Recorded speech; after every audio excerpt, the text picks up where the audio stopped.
Hi friends, ऑसिलेशनच्या part 4 मध्ये आपले सर्वांचे स्वागत। आपण आतापर्यंत ऑसिलेशन म्हणजे सिंपल हार्मोनिक मोशनचे 3 पार्ट पाहिलेले आहेत। आतापर्यंत पाहिलेल्या तीनही पार्ट मध्ये जे काही महत्त्वाचे इक्वेशन्स आहे न्यूमेरिकल पॉइंट ऑफ व्ह्यू तर ते मी बोर्डवर एक वेळ एक्सप्लेन करतो तर पहा। सर्वात मेन इक्वेशन आपण पाहिलं रिस्टोरिंग फोर्स जे F = -kx। आपण यामध्ये सांगतो की restoring force is directly proportional to displacement and both displacement and restoring force are in opposite direction. यामध्ये के नावाचा जो मी यूज केला आहे तो आहे कॉन्स्टंट, ज्याला म्हणतात फोर्स कॉन्स्टंट। मग याच इक्वेशन वरनं के चं इक्वेशन बनतं फोर्स पर युनिट डिस्प्लेसमेंट। तर आपण डिफाइन केलं होतं या फोर्स कॉन्स्टंटला restoring force per unit displacement is also called as a force constant. या फोर्समुळे जे भेटतं बॉडीला लिनियर एक्सेशन त्याचा फॉर्म्युला होता A = -ω²x, की ज्यामध्ये x असतं डिस्प्लेसमेंट, ओमेगा असते अँग्युलर फ्रिक्वेन्सी किंवा अँग्युलर व्हेलॉसिटी। जर या इक्वेशनला मी सॉल्व केलं तर मला ओमेगाची किंमत घेता येते √A/x, वेअर A आहे आपल्या बॉडीचं एक्सेशन आणि x आहे आपल्या बॉडीचं डिस्प्लेसमेंट। सोबतच आपण एक रिलेशन पाहिलं होतं ω² मी घेऊ शकतो k/m हा रेशो। मग याच इक्वेशनला परत सॉल्व केलं तर ओमेगाची किंमत अशीही घेता येते √k/m।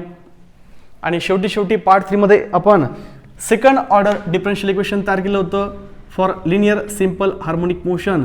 ते होतं असं d2x/dt² + ω²x = 0। हे होतं लिनियर सिंपल हार्मोनिक मोशनचं सेकंड ऑर्डर डिफरन्शियल इक्वेशन। तर पहा, आतापर्यंत ऑसिलेशन चॅप्टरचे जे आपण 3 पार्ट पाहिलेले आहे तर त्यामध्ये जे महत्त्वाचे इक्वेशन किंवा फॉर्म्युलाज आहे तर ते मी बोर्डवर लिहिलेले आहेत। आता आपण सुरुवात करू पार्ट 4 ला। पार्ट 4 मध्ये आपल्याला काय पाहायचंय पहा, जोही पार्टिकल परफॉर्म करतो लिनियर सिंपल हार्मोनिक मोशन, जोही पार्टिकल परफॉर्म करतो लिनियर सिंपल हार्मोनिक मोशन, अशा पार्टिकलसाठी कोणत्याही पोझिशनला जर म्हटलं कॅल्क्युलेट करा एक्सेलरेशन, व्हेलॉसिटी आणि डिस्प्लेसमेंट, तर यांचे काय इक्वेशन आहे ते आपल्याला डिराइव्ह करायचे by using this equation means differential equation. तर पहा, डिफरन्शियल इक्वेशनचा वापर करून या डिफरन्शियल इक्वेशनचा वापर करून आपल्याला जो पार्टिकल परफॉर्म करतो लिनियर सिंपल हार्मोनिक मोशन अशा पार्टिकलसाठी एक्सेलरेशन, व्हेलॉसिटी आणि डिस्प्लेसमेंट यांचे इक्वेशन करायचे डिराइव्ह। तर पहा, या भागावरती क्वेश्चन येतो using differential equation for linear simple harmonic motion derive an equation of acceleration, velocity and displacement of a particle performing linear simple harmonic motion। तर पहा, आता मी करतोय सुरुवात आपल्या डेरिव्हेशनला। जो पण पार्टिकल परफॉर्म करतो लिनियर सिंपल हार्मोनिक मोशन अशा पार्टिकलचा जो पाथ असतो मोशनचा तो नेहमी असतो स्ट्रेट लाईन लाईक दिस। मग या पाथ मध्ये O असतं आपलं सेंटर आणि A हे असते निगेटिव्ह एक्स्ट्रीम पोझिशन तर B असते पॉझिटिव्ह एक्स्ट्रीम पोझिशन। याला म्हणता येईल ही आहे आपल्या बॉडीची ओरिजिनल पोझिशन किंवा मेन पोझिशन। याला म्हणता येईल एक्स्ट्रीम पोझिशन मध्ये निगेटिव्ह टाईपची, याला म्हणता येईल एक्स्ट्रीम पोझिशन मध्ये पॉझिटिव्ह टाईपची। सपोज एक पार्टिकल आहे की त्याचं मास आहे m आणि तो परफॉर्म करतोय LSHM। मग पार्टिकलची समजा T एवढ्या वेळेनंतर पोझिशन कोणती आहे P। मग सपोज त्याचं मेन पासून P पोझिशन पर्यंत जे आहे झालेलं डिस्प्लेसमेंट सपोज ती किती आहे x आणि त्याला इथपर्यंत यायला किती वेळ लागला टाइम t। तर पहा, मी एक्सप्लेन करणार figure. Consider a particle of mass m performing linear simple harmonic motion along a straight line path AB about main position O. Let at a particular instant of time t the particle is at position P where its displacement is x। आता या P पोझिशनला सध्या आपला particle आहे। मग या P पोझिशनला particle जर असेल तर या पार्टिकलच्या पोझिशनला पार्टिकलचा एक्सेलरेशन, पार्टिकलची व्हेलॉसिटी आणि पार्टिकल डिस्प्लेसमेंट जर म्हटलं कॅल्क्युलेट करा तर ते फॉर्म्युले मला करायचे डिराइव्ह। पहा, मोशन दरम्यान पार्टिकलची पोझिशन P आहे की जिथं सध्या त्याचं डिस्प्लेसमेंट x झालेलं आहे। मग या पोझिशनला जर म्हटलं काढा पार्टिकलचं ॲक्सलरेशन, व्हेलॉसिटी आणि डिस्प्लेसमेंट. तर ते जर आपल्याला कॅल्क्युलेट करायचं आहे तर कुठले फॉर्म्युले आहेत ते आता आपल्याला करायचे आहेत डिराईव्ह, बट काय युझिंग डिफरन्शियल इक्वेशन. तर पहा मी मेन्शन केलेलं आहे. आता आपल्याला ज्या इक्वेशनचा वापर करायचा आहे, ते इक्वेशन आधी मेन्शन करणं आवश्यक आहे. तर ते आहे आपलं डिफरन्शियल इक्वेशन. तर मी मेन्शन करतोय पहा. So differential equation in linear simple harmonic motion is given by, तर इक्वेशन आहे आपलं d2x upon dt square plus omega square x equals to 0. हे आहे आपलं डिफरन्शियल इक्वेशन आणि या इक्वेशनला मी नाव देतो इक्वेशन नंबर 1. आता या इक्वेशनचा वापर करून आपल्याला अलग अलग 3 इक्वेशन करायचे आहे डिराईव्ह. तर त्यामध्ये मी पहिलं हेडिंग लिहितोय जे आहे आपलं ॲक्सलेरेशनचं. तर मी हेडिंग लिहितोय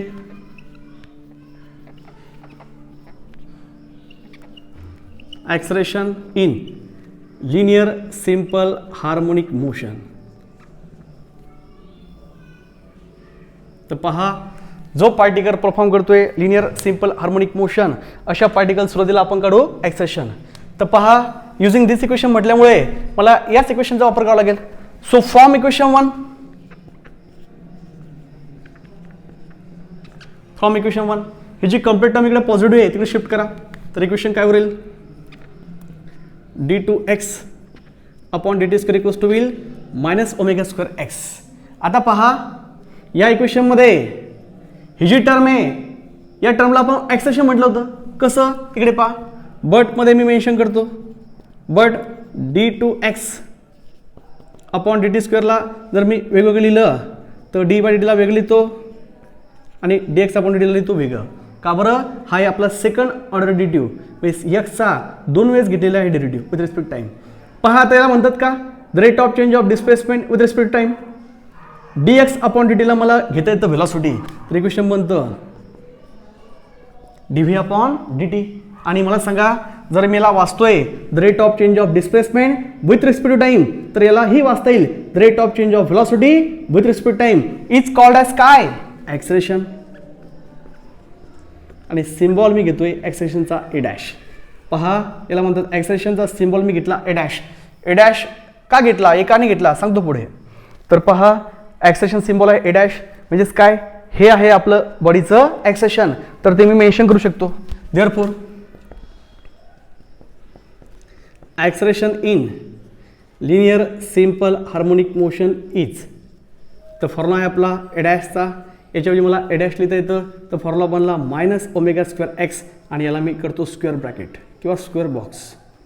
मी त्याच इक्वेशनला स्क्वेअर बॉक्स करणार जे इक्वेशन आपले इम्पॉर्टंट आहे. याला मी नाव देतो इक्वेशन नंबर 2. तर पहा जे सुरुवातीला आपल्याला इक्वेशन करायचे डिराईव्ह ते आहे आपल्या ॲक्सलेरेशनचं. फ्रॉम इक्वेशन 2 मला काय करता आलं ही कंप्लीट टर्म इकडे पॉझिटिव्ह आहे मी तिकडे शिफ्ट केली झाली निगेटिव्ह. आणि हे जे आपलं इक्वेशन आहे हे आहे आपलं सेकंड ऑर्डर डेरिव्हेटिव्ह इक्वेशन. याला मी स्पीड अप केलं. यातलं डी बाय टी वेगळं केलं आणि dx अपॉन dt वेगळं केलं. तर dx अपॉन dtला काय म्हणता येईल velocity. The rate of change of displace with respect time is called as velocity. तर याला v या ठिकाणी मेन्शन केलं. तर dv अपॉन dtला परत मला म्हणता येतं ॲक्सलेरेशन आणि सिम्बॉल वापरला मी ए डॅश. मग याची किंमत आलेली ॲक्सलेरेशनची किंमत या ठिकाणी मी पुट केली तर माझं ॲक्सलेरेशन इन एलएसएम बनतं equation a dash equals to minus omega square x. तर पहा या इक्वेशनच्या बॉटमला मला एक लाईन लिहायची आहे. This is the general expression for acceleration of particle performing linear simple harmonic motion. तर पहा या इक्वेशनला मी जनरल इक्वेशन का बरं म्हणणार तर त्याला कारण आहे. या इक्वेशनला मी जनरल इक्वेशन म्हणतोय तर त्या इक्वेशनला जनरल म्हणण्यामागे कारण एकच आहे की त्यामध्ये एक्स नावाची टर्म आलेली व्हेरिएबल. एक्स नावाची जी टर्म आहे डिस्प्लेसमेंट ती व्हेरिएबल कशी आहे पहा. जर पार्टिकल आपला असेल या एक्स्ट्रीम पोझिशनला तर एक्स किंमत असते मायनस आहे. जर तो या ठिकाणी असेल तर एक्स किंमत असते प्लस आहे. आणि जर तो या ठिकाणी असेल तर एक्स किंमत काय असते 0. आणि जर तो इथं असेल तर आपण एक्सला एक्स म्हणणार. पहा हे जे इक्वेशन मी डिराईव्ह केलं याला जनरल इक्वेशन का बरं म्हणायचं कारण की ते इक्वेशन आपलं एक्स फॉर्ममध्ये आलेलं आहे आणि एक्सची जी व्हॅल्यू आहे ती सर्व ठिकाणी सारखी नसते. जर मेन पोझिशनला पार्टिकल हल्लाच नाही तर एक्सची किंमत काय असणार 0. जर ती या एक्सट्रीमला पकडली तर प्लस ए आणि या एक्सट्रीमला पकडली तर मायनस ए. तर प्लस ए किंवा मायनस ए काय असतं तर लक्षात ठेवा ए हा आपला या ठिकाणी जो सिम्बॉल आहे त्याला म्हणतात अँप्लिट्यूड. काय असतं अँप्लिट्यूड? पार्टिकलचं लिनियर सिंपल हार्मोनिक मोशन मध्ये मीन पासून एक्स्ट्रीम पर्यंत जे जास्तीत जास्त होतं डिस्प्लेसमेंट तर त्याला म्हणतात अँप्लिट्यूड. डेफिनेशन अशी आहे मी पुढे परत सांगणार आहेच.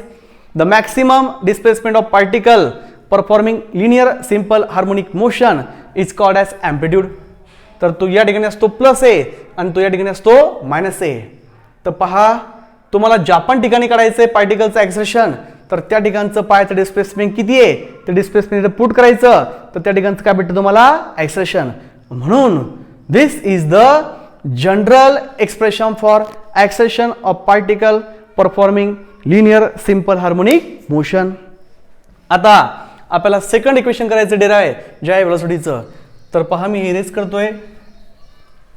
सेकंड जे हेडिंग आहे आपलं ते आहे आपली velocity of particle in linear simple harmonic motion. तर मी या ठिकाणी हेडिंग लिहून ठेवलं आहे velocity of particle in linear simple harmonic motion. तर पहा आपण डिफरन्शियल इक्वेशनचा वापर करून ॲक्सेलरेशन इक्वेशन तयार केलं. आता आपण याचा वापर करून तयार करू इक्वेशन कोणाचं व्हेलॉसिटीचं. तर from equation 2 we can write from equation 2 मला काय म्हणता येईल काय फॉर्म्युला आपला ॲक्सेलरेशनचा a dash equals to minus omega square x. आत्ता जाऊन पाहिलं ॲक्सेलरेशन काय असतं the time rate of change of velocity. तर मी लिहू शकतो या ठिकाणी देअरफॉर मध्ये ए डॅशला d v upon d t is equals to minus omega square x. आता पहा या ठिकाणी मी एक ॲडजस्टमेंट करतोय या डी व्ही अपॉन डी टीला अशा प्रकारे लिहू शकतो. म्हणजेच मी काय केलं त्या इक्वेशनला डीएक्सनं मल्टिप्लाय केलं आणि डीएक्सनं डिवाइड केलं जेणेकरून डीएक्स डीएक्स कॅन्सल होईल तर परत काय भेटतं D v upon d T. एक सिंपल ॲडजस्टमेंट केलेली आहे की डीएक्सनं आपण मल्टिप्लाय करतोय आणि डीएक्सनं आपण डिवाइड करतोय तर आपलं जे इक्वेशन आहे तेच आहे फक्त ॲडजस्टमेंट केली आहे. मी असं का बरं केलं तर त्याला कारण आहे पहा. आता याला म्हणू का me the rate of change of displacement with respect time. काय असतं definition the rate of change of displacement with respect time is called as velocity. म्हणून मी याला व्ही लिहू शकतो. आधी लिहितो व्ही नंतर काय उरलं आपलं तिथं D v upon D x आणि समोर उरलंय मायनस ओमेगा स्क्वेअर एक्स. आता एक खालचं डी एक्स वरती घेऊन टाका तर इक्वेशन काय फॉर्म होईल देअरफॉर इक्वेशन फॉर्म होईल v d v is equals to minus omega square x into d x. आता जर आपल्याला या साईडचं डी व्ही आणि डी एक्स कॅन्सल करायचं आहे तर असं इक्वेशन सॉल्व्ह करायला आपल्याला घ्यावं लागतं इंटिग्रेशन. सो डी व्ही आणि डी एक्सला जर आपल्याला कॅन्सल करायचं आहे तर आपल्याला घ्यावं लागेल या इक्वेशनचं दोन्ही साईडचं integration. So integrating on both side therefore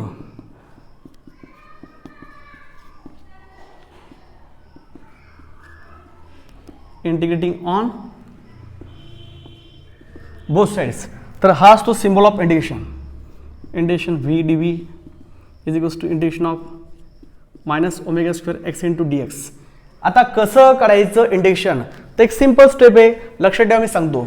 जर एक्सची पॉवर एन आहे एक्सची पॉवर एन आहे आणि त्याला मल्टिप्लाय आहे डी एक्स आणि आपण घेतोय इंटिग्रेशन तर लक्षात ठेवा इंटिग्रेशनमध्ये जी एक्सची पॉवर आहे ती एकनं वाढवायची. एकनं वाढवायची म्हणजे कशी इथं एन आहे तर एनमध्ये करा +1 आणि त्याच पॉवरनं करायचं एक्सला डिवाइड. तर पहा जसं आपण करतो डेरिव्हेटिव्हमध्ये त्याच्या एक्झॅक्टली करायचं अपोजिट. कसं डेरिव्हेटिव्हमध्ये आपण काय करतो आधी पॉवरनं मल्टिप्लाय करतो आणि नंतर मग पॉवर एकनं कमी करतो. एक्सची जी एक्सची पॉवर असते ती पॉवर आधी आपण एक्सला मल्टिप्लाय करतो आणि नंतर ती पॉवर एकनं आपण कमी करतो. इथं उलटं करायचंय आधी पॉवर तुम्हाला एकनं वाढवायची आहे आणि नंतर मग मल्टिप्लाय करण्याऐवजी डिवाइड करायचे. म्हणजे मल्टिप्लायच्या ऐवजी डिवाइड आणि कमी करण्याऐवजी वाढवायची आहे. तर लक्षात ठेवा डेरिव्हेटिव्ह आणि इंटिग्रेशनच्या स्टेप एक्झॅक्टली अपोजिट आहे. या ठिकाणी मी इंटिग्रेशन काढतोय तर जर एक्सची पॉवर एन असेल तर आधी ती पॉवर एकनं वाढवायची आहे आणि मग जी पॉवर येईल त्याच पॉवरने डिवाइड करायचं आहे. तर पहा या ठिकाणी मी सॉल्व्ह करतो इंटिग्रेशन कशा प्रकारे. इथं व्हीची पॉवर आहे 1 तर ती 1 वाढली तर किती होईल 2 आणि त्याच पॉवरने केलं मी डिवाइड. या ठिकाणी ओमेगा स्क्वेअर आपला कॉन्स्टंट असतो तो बाय ठेवा. ओमेगा हा आपला काय असतो कॉन्स्टंट या रिलेशनमध्ये घेतलेला. तर मग जो ओमेगा स्क्वेअर आहे तो कॉन्स्टंट आहे बाय ठेवा, एक्सची पॉवर 1 आहे तर 1 + 1 काय होईल 2 आणि डिवाइड बाय घ्या परत 2 आणि काढलं इंटिग्रेशन म्हणून एक कॉन्स्टंट ठेवा सी नावाचा आणि इक्वेशनला नाव द्या इक्वेशन नंबर 3. तर पहा या ठिकाणी मी काय केलं, व्हीची पॉवर 1 होती ती 1 + 1 केली 2, त्याच पॉवरने केलं डिवाइड, मायनस ओमेगा स्क्वेअर हा कॉन्स्टंट ठेवा जसा, एक्सची पॉवर होती 1 ती पण 1 ने वाढवली तर 1 + 1 2 डिवाइड बाय 2 आणि प्लस सी आहे आपण घेतलेला कॉन्स्टंट ऑफ इंटिग्रेशन. आता हा जो कॉन्स्टंट या ठिकाणी मी घेतलाय सी, मला याची व्हॅल्यू पुट करावं लागेल. त्यासाठी मला एक्स्ट्रीम पोझिशनची कंडिशन वापरायची आहे. पहा जर आपला पार्टिकल असेल या बी नावाच्या एक्स्ट्रीम पोझिशनला, तिथं एक्सची किंमत असते ए, ए हा आहे आपला ॲम्प्लिट्यूड. हा आता एक मी हा सिम्बॉल घेतला ए डॅश आणि हा सिम्बॉल घेतला ए, याला कारण आहे हा ए म्हणजेच आपला ॲम्प्लिट्यूड आहे आणि हा ए डॅश म्हणजेच काय आपलं ॲक्सेलरेशन. तर दोन्ही गोष्टी सारख्या सिम्बॉलनं न दाखवायच्या म्हणून आपण हा सिम्बॉल घेतला डॅशमध्ये आणि हा सिम्बॉल घेतला ए. तर पहा आता मला सी या कॉन्स्टंटची किंमत काढायची आहे.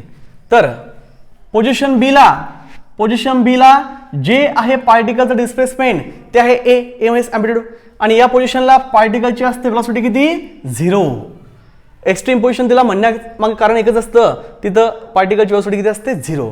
मग मी लिहू शकतो ॲट एक्स्ट्रीम पोझिशन, शॉर्ट म्हणले तुम्ही ॲट एक्स्ट्रीम पोझिशन एक्सची किंमत असते ए आणि व्हेलॉसिटी किती असते 0. जर मी या दोनही व्हॅल्यू या ठिकाणी पुट केल्या तर इक्वेशन फॉर्म होईल. पहा एक्स्ट्रीम पोझिशनला एक्सची किंमत आहे ए फॉर ॲम्प्लिट्यूड आणि व्हेलॉसिटी असते 0, या व्हॅल्यू या ठिकाणी पुट करा तर इक्वेशन फॉर्म होईल 0चा स्क्वेअर 0 राहील आणि 0 अपॉन समथिंग 0 राहील, समोर होईल मायनस ओमेगा स्क्वेअर, इथं एक्सला ए लिहा होईल ए स्क्वेअर बाय 2 आणि प्लस विथ सी. आता ही पूर्ण टर्म इकडे निगेटिव्ह आहे, इकडे शिफ्ट करा. मी हे रेस करतो या ठिकाणचं. तर पहा आता आपल्याला किंमत मिळते सीची, ही व्हॅल्यू पूर्ण इकडे शिफ्ट करा तर सीची व्हॅल्यू बनते c is equals to will omega square a square by 2. आलेल्या सीची व्हॅल्यू परत इक्वेशन 3 मध्ये टाकून द्या. So put in equation 3, put in equation 3, equation form होईल व्ही स्क्वेअर बाय 2 मायनस ह्या इक्वेशनमध्ये, या इक्वेशनमध्ये कुठे सॉरी हे minus omega square x square by 2 आणि सीची किंमत टाका omega square a square by 2. आता सर्व ठिकाणी बाय 2 आहे तर दोन्ही साईडला जर आपण 2 न मल्टिप्लाय केलं तर सर्व ठिकाणचे 2 काय होईल कॅन्सल. तर सपोज 2 झालेले आहेत कॅन्सल, मग इक्वेशन काय उरलं देअरफॉर मध्ये ही पॉझिटिव्ह टर्म मी आधी लिहितो ओमेगा स्क्वेअर ए स्क्वेअर आणि निगेटिव्ह टर्म लिहितो मी नंतर. आता मला किंमत हवी आहे व्हीची, हा आहे व्हीचा square, so taking square on both side तर व्ही स्क्वेअरचं रूट निघेल व्ही आणि सॉरी च्या अगोदर आपण कॉमन काढू ओमेगाला, ओमेगा स्क्वेअरला. जर मी या ठिकाणी ओमेगा स्क्वेअर कॉमन काढलं तर इक्वेशनमध्ये आत काय उरतं a square minus x square. आता घ्यायचं square root on both side, therefore जर मी स्क्वेअर रूट घेतलं तर व्ही स्क्वेअरचं होईल व्ही, ओमेगा स्क्वेअरचं होईल ओमेगा आणि हे ब्रॅकेटमध्ये असल्यामुळं याचं स्क्वेअर रूट निघू शकत नाही, त्याला आपण टाकू ब्रॅकेटमध्येच ए स्क्वेअर मायनस एक्स स्क्वेअर. आणि पहा या इक्वेशनला मी नाव देतो इक्वेशन नंबर 4. आणि एक गोष्ट महत्त्वाची, मी या ठिकाणी साईन घेतो प्लस आणि मायनस. आपण जेव्हा केव्हा एखाद्या गोष्टीचं स्क्वेअर रूट घेतो तेव्हा तिथं भेटतात 2 व्हॅल्यू, पॉझिटिव्ह व्हॅल्यू आणि निगेटिव्ह व्हॅल्यू. तर इथं सुद्धा मी ज्यावेळेस घेतलं स्क्वेअर रूट मी व्हेलॉसिटी दाखवली 2 प्रकारची, पॉझिटिव्ह आणि निगेटिव्ह. तर व्हेलॉसिटी तुमची पॉझिटिव्ह पण पॉसिबल आहे आणि निगेटिव्ह पण पॉसिबल आहे. कशी पहा, ज्यावेळेस पार्टिकल परफॉर्म करतो आपली लिनियर सिंपल हार्मोनिक मोशन त्यावेळेस तो पार्टिकल कधी मूव्ह होईल राईटला तर कधी मूव्ह होईल लेफ्टला. जर राईटला चालला व्हेलॉसिटी पॉझिटिव्ह घ्या, तर लेफ्टला चालला व्हेलॉसिटी निगेटिव्ह घ्या. मग व्हेलॉसिटी ही आपली वेक्टर क्वांटिटी आहे तर तिचं डायरेक्शननुसार साईन बदलतं. जर ती चालली राईटला तर पॉझिटिव्ह पकडा, जर चालली लेफ्टला तर पकडा negative. So velocity may be positive or negative depending upon direction of motion of particle. तर मी हे जे इक्वेशन आलेलं आहे या इक्वेशनला परत स्क्वेअर बॉक्स करतो. लक्षात ठेवा मी स्क्वेअर बॉक्स त्याच इक्वेशनला करतो जे इक्वेशन आपले इम्पॉर्टंट आहे. आता परत मी या इक्वेशनला सुद्धा म्हणू शकतो हे आहे लिनियर सिंपल हार्मोनिक मोशनमध्ये व्हेलॉसिटीचं जनरल इक्वेशन. मी याला जनरल का बरं म्हटलं? एक्स व्हेरिएबल आहे. तसंच हे इक्वेशन जनरल आहे का बरं? यामध्ये पण एक्स नावाची टर्म व्हेरिएबल आलेली आहे. तर ती टर्म एक्स सर्व ठिकाणी सारखी नसते. जर इथं पाली तर 0 असणार आणि इथं पाली तर असते पॉझिटिव्ह आहे. आणि जर इथं पाली सध्या तर ती आहे एक्स. तर खाली मला या इक्वेशनच्या लिहिता येईल, this is the general equation for velocity of particle performing linear simple harmonic motion. तर हे होतं आपलं इक्वेशन कोणाचं? व्हेलॉसिटीचं. आता तिसरं इक्वेशन राहिलंय आपल्या पार्टिकलच्या डिस्प्लेसमेंटचं. तर मी तिसरं रिडिंग लिहितोय जे आपलं शेवटचं रिडिंग आहे.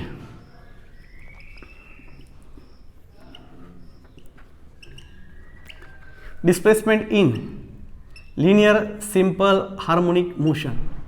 तर पहा, आता सुरुवातीला आपण काय केलं? डिफरन्शियल इक्वेशन वापरलं, ॲक्सेलेरेशन डिराइव्ह केलं, ॲक्सेलेरेशन इक्वेशन वापरलं आणि डिराइव्ह केलं कोणाचं इक्वेशन? व्हेलॉसिटीचं. आता इक्वेशन वापरायचं व्हेलॉसिटीचं आणि काढायचं डिस्प्लेसमेंटचं इक्वेशन. तर पहा, या व्हेलॉसिटीचा फक्त घ्या कोणता फॉर्म? Positive form. मग मी लिहू शकतो the magnitude of velocity is given bye. तर तुम्हाला मायनस साईन घ्यायचं नाही, घ्यायचं पॉझिटिव्ह साईन. तर इक्वेशन घेतलं मी असं. हे आहे आपलं व्हेलॉसिटीची पॉझिटिव्ह व्हॅल्यू म्हणजे मॅग्निट्यूड फॉर्म. तर पहा, आता मला माहिती आहे जसं आपण इथे लिहिलं ॲक्सेलेरेशन म्हणजेच काय असतं? Rate of change of velocity. तसंच मला या ठिकाणी लिहिता येतं व्हेलॉसिटी म्हणजे काय असतं? The rate of change of displacement with respect to time. तर व्ही ला मी लिहू शकतो dx अपॉन dt. समोर काय उरलं? ओमेगा स्क्वेअर ऑफ जसं तसं ए स्क्वेअर एक्स स्क्वेअर. तर पहा, डिस्प्लेसमेंटचं इक्वेशन मला डिराइव्ह करायचं आहे म्हणून मी घेतलं इक्वेशन व्हेलॉसिटीचं. व्हीला लिहिलं dx अपॉन dt. इक्वेशन बनलं असं. आता खालचं dt तिकडे शिफ्ट करा आणि हे टर्म खाली घ्या. तर इक्वेशन फॉर्म होईल dx upon square root of a square minus x square is equals to समोर होईल ओमेगा इंटू dt. ज्या प्रकारे मी dv आणि dx ला कॅन्सल करायला घेतलं होतं इंटिग्रेशन, तसंच मला इथं dx आणि dt करायचं कॅन्सल. तर त्याला मला घ्यावं लागेल integration. So again integrating this equation on both side. तर मी डायरेक्ट लिहितो या ठिकाणी आता integration of dx upon square root of a square minus x square integration of काय होईल? Omega into dt. पहा, आता एक इक्वेशन पार्ट करा. जर मी या इक्वेशनचं काढलं इंटिग्रेशन, जर मी याला सॉल्व केलं तर याचं इंटिग्रेशन निघतं sine inverse of x upon A. Omega हा कॉन्स्टंट आहे, dt निघतं टी आणि प्लस मी काढ इंटिग्रेशन म्हणून एक कॉन्स्टंट ठेवा कोणता? अल्फा. पहा, याला जर मी सॉल्व केलं तर इंटिग्रेशन निघतं sine inverse of x upon A. Omega constant आहे, डीटीचं निघलं टी आणि प्लस जसं आपण इथं कॉन्स्टंट घेतलं होतं सी, तसाच इथं कॉन्स्टंट घ्या अल्फा. तर अल्फा आहे आपला या ठिकाणचा कॉन्स्टंट ऑफ इंटिग्रेशन. इकडचं साइन इनवर्स तिकडे शिफ्ट करा. तर इक्वेशन फॉर्म होईल x upon a is equals to will sine of omega t plus alpha. लक्षात ठेवा, आता हा बनला एक अँगल. साइन इनवर्स इकडचं तिकडे शिफ्ट केलं तर हा झाला आपला एक अँगल आणि त्याची आपण घेतोय साइन ऑफ व्हॅल्यू. खालचा ए याला मल्टिप्लाय करा तर शेवटी इक्वेशन भेटतं डिस्प्लेसमेंटचं असं x equals to a sine of omega t plus alpha. याला मी नाव देतो इक्वेशन नंबर 5 आणि हेच आहे आपलं डिस्प्लेसमेंटचं जनरल इक्वेशन. तर याला जनरल का बरं म्हटलं तर सांगू. पहा, याला कारण काय आहे? पहा, याला जनरल म्हणण्यामागं कारण एकच आहे, एक्स व्हेरिएबल आहे. याला जनरल म्हटलं एक्स व्हेरिएबल आहे. आता हे मुळात एक्सच आहे, त्यामध्ये काय व्हेरिएबल आहे? म्हणून हे जनरल आहे. त्यामध्ये घेतलेला अल्फा. अल्फाला म्हणायचं इपोच ऑफ एसएचएम. पुढे आपण डेफिनेशन पाहणार आहोतच. अल्फा हा जो आपण घेतला कॉन्स्टंट ऑफ इंटिग्रेशन याला म्हणतात इपोच ऑफ एसएचएम. याची किंमत सर्व ठिकाणी सारखी नसते. जर ती मीनला काढली तर अल्फाची किंमत असते 0 डिग्रीमध्ये आणि जर ती या ठिकाणी घेतली तर असते 90 डिग्री किंवा π/2 रेडियन.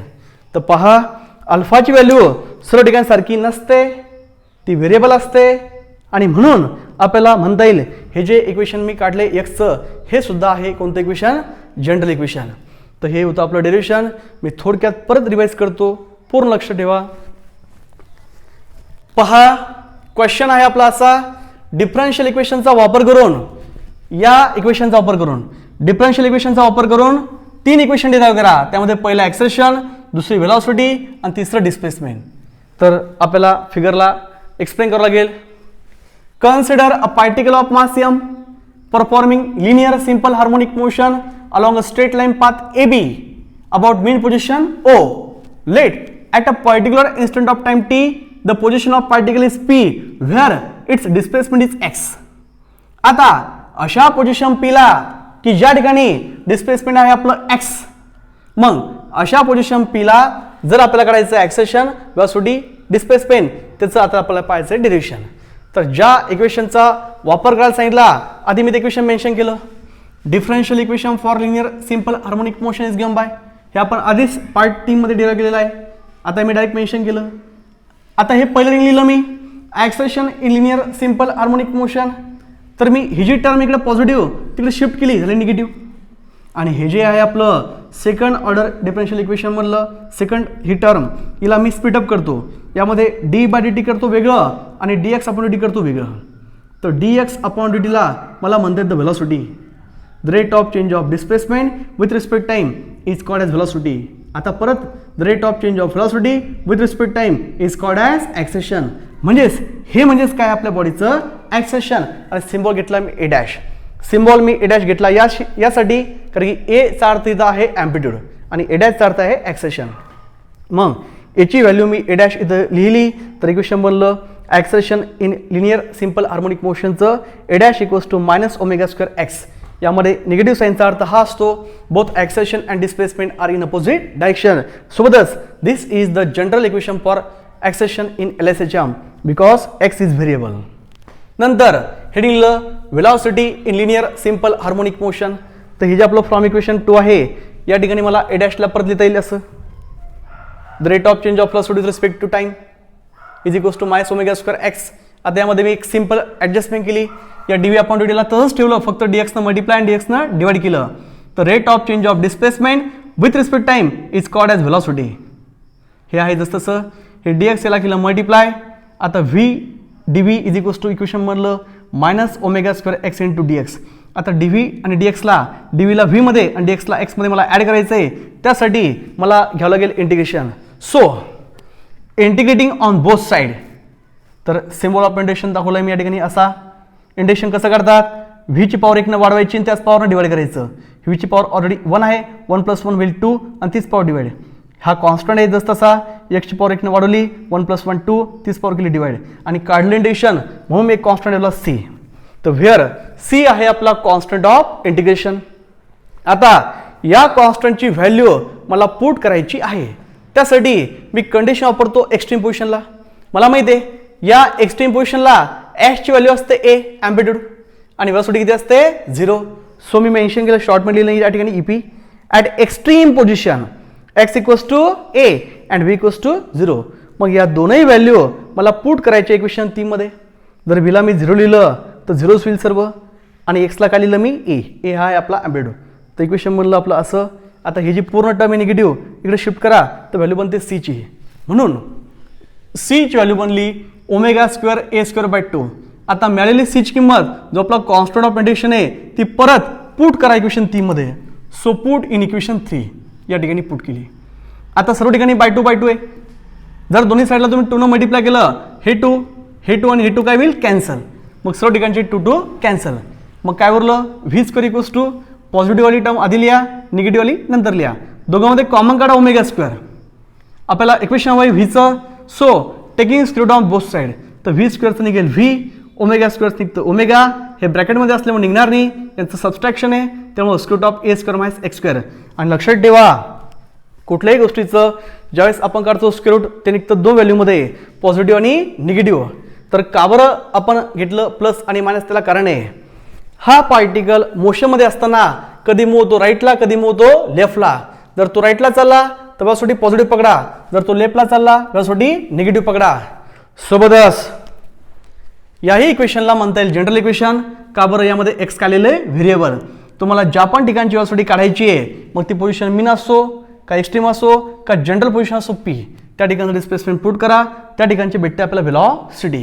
मग हे इक्वेशन तुम्हाला कुठेही वापरता येतं. So this is the general equation for velocity of a particle performing linear simple harmonic motion. आता एक शेवटचं इक्वेशन राहिलेलं आहे जे आहे आपल्या पार्टिकलचं डिस्प्लेसमेंटचं equation in linear simple harmonic motion. तर आपल्याला इक्वेशनचा वापर करायचा या. So the magnitude of velocity is given by, यामधलं मायनस साइन घेऊ नका, घ्या फक्त प्लस. आता आपल्याला जसं इथं लिहिलं आपण rate of change of velocity with respect time, तसंच इथं मेन्शन करा व्हेलॉसिटी म्हणजे काय असतं, rate of change of displacement with respect time. तर इक्वेशन म्हणतं आपलं व्हीला लिहिलं मी dx upon dt equals to समोर तेच omega square of a square minus x square. ही टर्म इकडे घ्या आणि ही टर्म dt वरती घ्या. तर एक्सला एक्स टर्म आली आणि डीला आपण साईडला ठेवलं.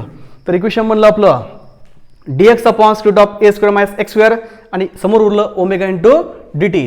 आता जर dxला dtला कॅन्सल करायचंय तर परत आपल्याला घ्यावं लागेल integration. So integrating on both side. आता एवढा एक फॉर्म्युला पाठ करा. जर मी या इक्वेशनला सॉल्व्ह केलं तर याचं सोल्युशन असतं sine inverse of this x upon A. Sine inverse of x upon A, omega हा कॉन्स्टंट आहे, डीटीचं इंटिग्रेशन निघतं टी, आणि जसा इथं आपण कॉन्स्टंट ठेवला सी तसाच इथं आपण एक कॉन्स्टंट ठेवला आहे alpha, where alpha is the constant of integration. मग परत इकडचं साइन इनवर्स तिकडे शिफ्ट करा, ते विल साइन ऑफ. तर हा बनला एक अँगल, याला तुम्ही पुढं फेज ऑफ SHM म्हणणार आहेत, पुढं पाहायचं आहे आपल्याला. तर इक्वेशन म्हणलं शेवटी हे खालचं ॲम्प्लिट्यूड वरती घ्या. तर इक्वेशन म्हणतं x equals to a sine omega t plus alpha. आता यामध्ये ए आहे आपला ॲम्प्लिट्यूड, ओमेगा आपली अँग्युलर व्हेलॉसिटी, टी आपला इन्स्टंटेनियस टाइम आणि अल्फा आहे आपला घेतलेला कॉन्स्टंट ऑफ इंटिग्रेशन. आता याही इक्वेशनला आपल्याला जनरल इक्वेशन म्हणता येतं. याला कारण आहे यामध्ये जो अल्फा आपण कॉन्स्टंट घेतला आहे तो कधी मीनला घेतला तर असतो 0 डिग्री, तर कधी एक्स्ट्रीमला असतो 90 डिग्री. मग तो कॉन्स्टंट नाही आहे, तो व्हेरिएबल आहे, म्हणून आपल्याला म्हणता येईल या इक्वेशनला हे इक्वेशन आहे जनरल. तुम्हाला ज्या ठिकाणचं डिस्प्लेसमेंट काढायचं आहे त्या ठिकाणची अल्फाची व्हॅल्यू पुट करा, त्या ठिकाणचं भेटतं तुम्हाला डिस्प्लेसमेंटचं इक्वेशन. हे इक्वेशन तुम्हाला कुठेही वापरता येतं, म्हणून हे सुद्धा इक्वेशन कसं आहे जनरल इक्वेशन. तर पहा पार्ट 4 मध्ये युझिंग डिफरन्शियल इक्वेशन, पार्ट 4 मध्ये आपण using differential equation find out केलं general equation for acceleration, general equation for velocity आणि general equation for displacement of a particle performing linear simple harmonic motion. Thank you.